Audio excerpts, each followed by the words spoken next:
Coming up on the news tonight, a local mother living in her car, the regional winners of Young Enterprise Scheme and the Waihao community.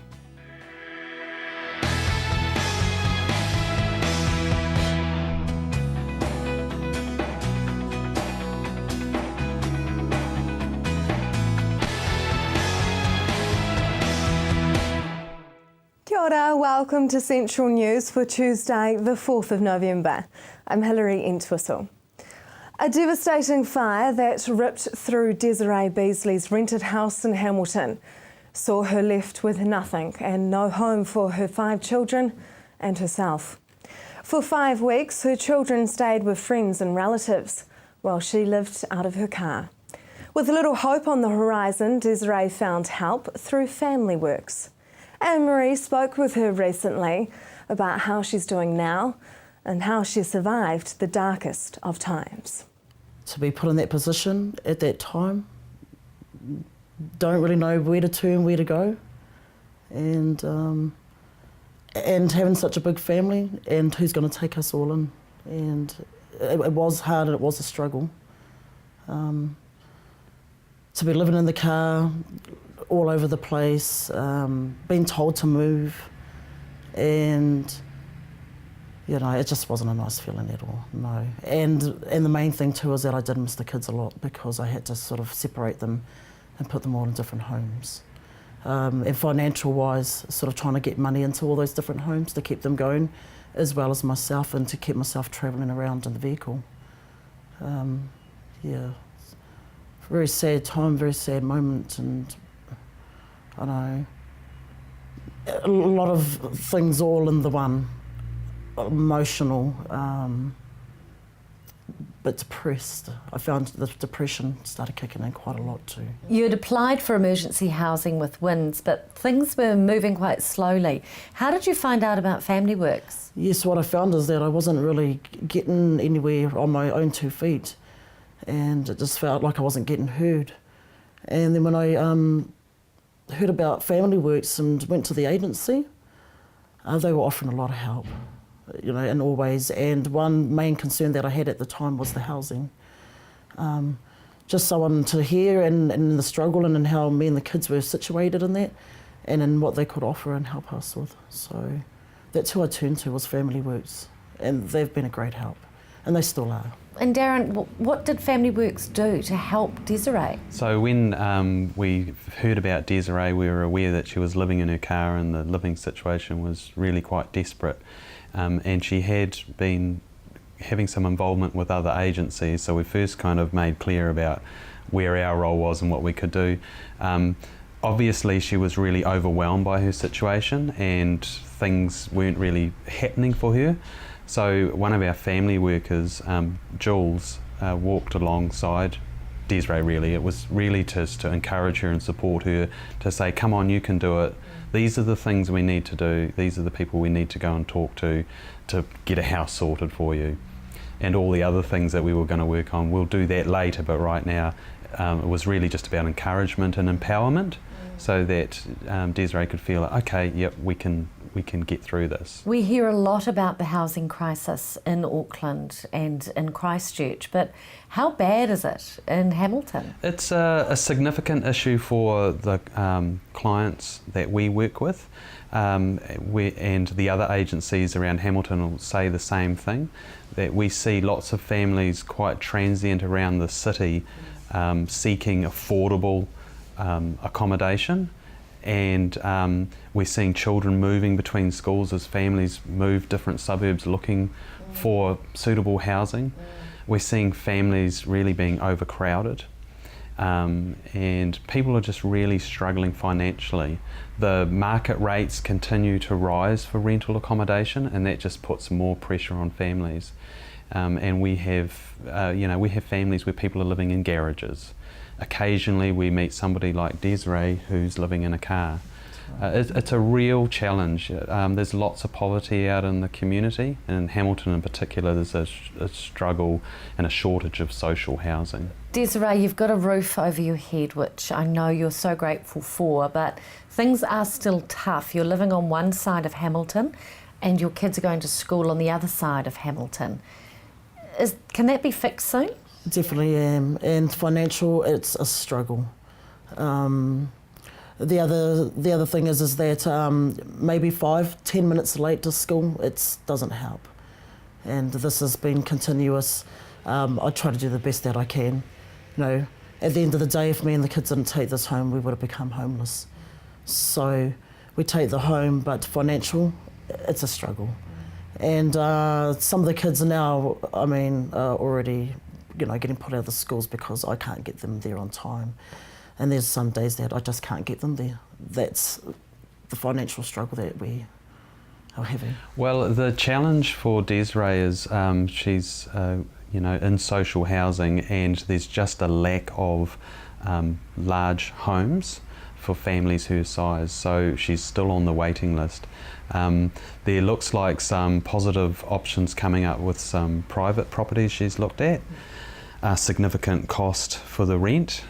Accommodation supplement will help with that, but that's still going to be a challenge.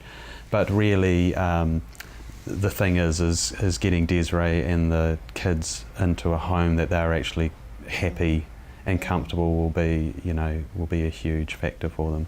So yeah, there's something on the horizon, we think. In the same neighbourhood, the reason for that is because what I've actually told them when I applied for the housing, I have kids with special needs. So we have a lot of follow-up appointments at that Waikato hospital. I've lived in Melville area for 15 years. There was always a reason to why we situated ourselves over there. And it was because we needed a lot of the kids had to go to the Waikato hospital for a lot of follow-up appointments. The other thing is that in the schools the kids have RTRB teachers and teacher aides. So that's the other thing that I look at, is they have a relationship with those teachers and they have for many years.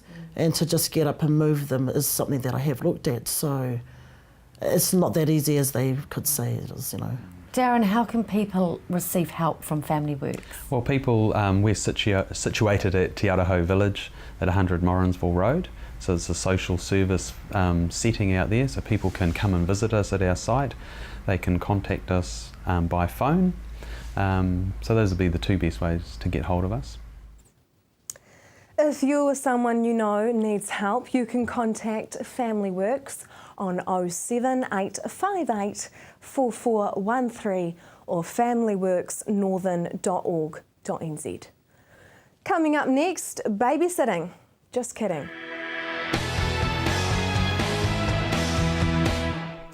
Welcome to Central News on TV Central. A Hamilton school has been named Wintec Waikato King Country Young Enterprise Company of the Year. Just Kidding Babysitting was created by students from Waikato Diocesan School for Girls, and their online babysitter booking business creation topped the region and now sees them heading to the national final in Wellington. Anne-Marie found out more about the awards they won. So at the awards last Thursday, we won the Staples Roadway Financial Management Award. We also won the University of Waikato Leadership Award, which was awarded to me as the CEO. And we also won the overall Best Waikato Yes Company of the Year. And also throughout the year, we've also won the Dragon's Den competition and the Trade Fair competition. So, Ken, as business mentor, when did you come on board? What's your background? I am. In fact, I'm proud of all 8 girls. They've all worked remarkably hard throughout the year, fully committed. And in most of the teams that I've mentored, there's usually 1 or 2 that sort of are carried by the rest of the team. This is the exception. Victoria, tell me how the group came up with the babysitting idea. Well, we actually didn't start off with this idea. We had quite big ideas to start off with. Then we kind of realised they were a bit too big, a bit unattainable. So we got thinking on what sort of business experience we'd had together, and the common thing seemed to be babysitting. So we were wondering how we could take this understated task and evolve it. And how many girls make up the business? So we have 8 girls who make up Just Kidding Babysitting. There's me as the CEO, Victoria. There's 2 communications managers, Phoebe Havel and Sophie Thomas. We have a marketing and advertising director, both of them, Remy Garrett and Bronte Douglas. We have a finance director, Grace Reed, and then we also have an IT director, Selena Smith, and a graphics director, Taylor Warren. Do you all get along? Well, it was great because we were all friends beforehand and we'd all kind of done something similar in year 10 with the BP Community Enterprise project. So we were all friends going in, and I guess I can say that we're all stronger friends coming out. So Ken, tell me about your role as mentor. What's its purpose? Really just to help flesh out the ideas. It's a guiding role. I mean, the work is done by the young women. And in fact, they are a very focused group, an amazingly focused group. So this is one of the few groups that I've mentored over the last 8 years that really hasn't required a lot of help. And the groups that are mentored in the Young Enterprise Scheme throughout New Zealand do significantly better than those that aren't. And really it's the idea is to teach young men and young women business. And I mean, and we need more entrepreneurs in New Zealand and more successful businesses. So that's really the focus throughout the year. The achievements are fantastic, but the real purpose is an understanding of business. So Victoria, tell me about Just Kidding Babysitting. How does it work? So we do everything from our website, which is www.justkiddingbabysitting.co.nz, which we're helped create by Hypercube Web Design. And on this website, we can parents book with babysitters. They can book online, they can pay by PayPal, or we can arrange alternative means of payment. And then we contact the parents throughout the whole process so they know what's going on. We send them a little profile of their babysitter so they know who's coming, and they pay us directly, and then we pay the babysitter after the job. So it's a cash flow brilliant business. There's no credit control. If you don't pay, you don't get a babysitter. So there's great security as well. And we don't have any babysitter then losing money or not collecting enough. So if you don't pay in advance, you don't get a babysitter. You try and match a babysitter with the client as well, is that right? So we've hired our babysitters based on their skills mostly, but then also their ability to care for children as well. But when we are talking to the parents, we ask them what their children like, what their children are good at, stuff like that. And then we try and match the babysitter to the children so that they have similar interests, they'll be doing things that are good for learning and things like that. So Ken, why do you believe Just Kidding Babysitting has been successful? Well, I think that this school's quite unique, and basically 98% of the girls go to university, so they go to tertiary education. And most of them will look at professional careers. But in fact, there's a crying need out there to have successful businesses. So a lot of the alumni that I've had through the scheme here have gone on to careers in commerce. So the skills that it teaches about human resource, how they work together as a team, finances, marketing, sales, ideas, having a good argument around the table and still showing respect. Those are the things, the same skills that we need in business. So I think that's really the key ingredient that comes out of it, an understanding of business, and it's not all fun. It's quite stressful. There are deadlines that these girls have to meet, strict deadlines, and they do. And as a group, collectively, it's been quite remarkable, as I said before, their teamwork. In fact, the disappointing thing about the Young Enterprise Awards is I thought they deserved the prizes of best teamwork, but we missed out on that one. Now, you're off to the national finals in December. How are you going to help the girls prepare for that presentation? Doesn't require a lot of help. I mean, what we've just got to do is repeat what's already been done at Dragon's Den, but with only 2 girls, and that's a bit disappointing because all 8 presented outstandingly well. So really, it's the confidence of the time. They also, that's only part of the marks. The real marks come from the annual review that these girls have presented. So they've put together 16 pages of an annual review, which includes an outline of the business, their success and the finances. Ken, what are you most proud of? Oh, just the teamwork. And in fact, sometimes you turn up at a meeting after a long day at work and you really think, I'd rather go home. But in fact, the vivacity of these young women, their enthusiasm, the zing that they've got is uplifting. So, you know, I may help put a few ideas in their heads, but in fact, they give me a real boost each day that I come along. Just Kidding Babysitting will travel to Wellington to the Young Enterprise Company of the Year National Final in December.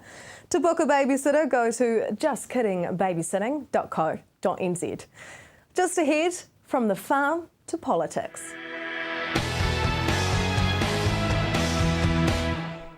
Welcome back to Central News. Dairy farmer turned politician Stuart Husband, regional councillor for the Waiho constituency, has plenty to say about agriculture and environmental issues within the Greater Waikato region. He talks with Amanda Harper about his role. I was elected last October into regional council in the Waiho constituency with a fellow councillor, Hugh Vercoe. I'm the co-chair of Integrated Catchment Management, which is covering pest control and all catchments that lead into the Firth of Thames. We split the catchments this year into an east and west, and I cover the east, which is basically, like I said, all the water running into the Firth of Thames. Okay. So you're a fairly fresh politician. Have there been any unexpected hurdles or challenges for you over the last year? Yeah, they have. As you come in as a new politician, you expect to be able to change the world, and there's a whole lot of range of views out there that don't concur with your views, and so sometimes it can be really, that's been the biggest hurdle actually accepting what other people are saying, taking that in and listening to it, rather than just sort of having your own views on things, and trying to be open to everyone's views, And what motivated you to run for the position in the first place? We got TB in our herd, which is tuberculosis in our herd of cows, and we lost nearly half our herd with the disease. And I just felt there wasn't the wrong focus regionally was on it. I didn't really get a lot of assistance through the region. I felt at the time, but I now know I knocked on the wrong doors, or things like that. But it sort of inspired me, and just the way things were run. I just thought perhaps we could get a more efficient, more personal regional council. Okay, and how are you doing that? So what I'm doing is getting out into my communities, and rather than just attending meetings in Hamilton, I like to go and find out what the communities actually want. So we get, and Hugh's exactly the same as me, which is really good. So we work really well together. We go out into communities, we go to meetings at night, we find out what communities actually want, and we take that vote back to council. So we actually vote on what they want. So we're really insistent on that. Finding out what the community view. And what are the top 3 things that you personally would like to see improve or change? As I said, I'd love to see a regional council become more personable, so more approachable with the answers. And by that I mean, I can say as a farmer, farmers being able to approach regional council, and regional council having genuine answers for them, and working with industry and moving forward as a whole. So you've mentioned that you share it with Hugh Vercoe. How does that work? Do you each have your own sort of strengths and focuses, or do you sort of work together as a team? Oh, absolutely. Hugh was a major in the army, so he's very well organised, and he's a great politician, and he's an excellent mentor for me. So as a new politician, I've been very, very lucky to be put in with be elected into a position with Hugh. He's very experienced, and he has where I get upset, he gives me that smoothing to just relax, and it's part of politics, and it's a very good mentor. And you in turn perhaps bring him back down and remind him that it's Absolutely. About the people as well. I bring him down to earth. I bring him down to grassroots. Now, lastly, what do you think it is that sets you apart from other councillors? Well, I think what sets me apart from the other councillors, I'm the only one who milks cows, their own cows. There's a lot of farm owners, I guess, in council, but I actually milk my own cows. So I get up 4:30, milk the cows, and then go to council. So I find that really keeps my feet on the ground. Getting a good kick from a cow or something like that really keeps you grounded and makes you realise, where you are and what you are, and that you're not above yourself. I think coming from my past, I've had varied positions, and I think it sort of sets me apart a bit. Now for our region's weather for Wednesday.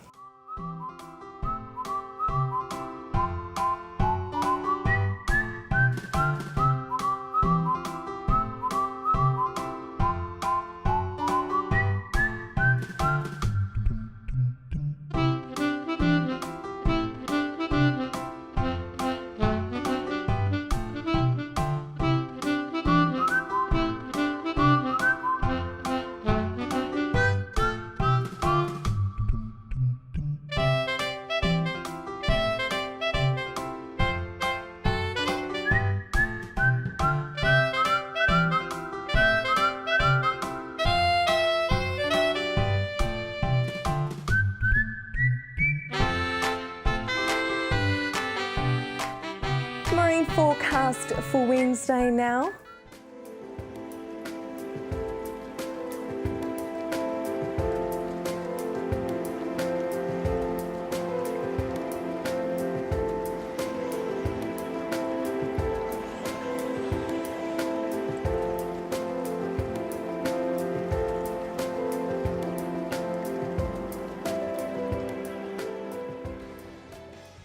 That is Central News for this Tuesday. If you have an event or an issue in your community, you can get in contact with us via our Facebook page, Central News TV, or email us news@tvcentral.co.nz.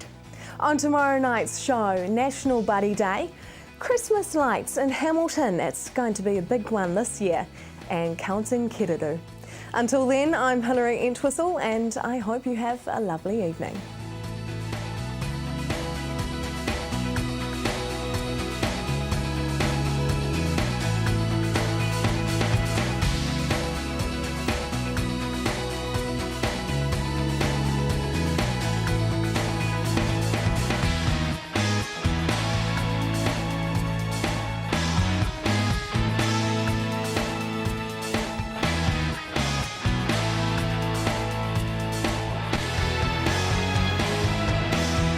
This has been an Alpha Media production, a division of Television Media Group.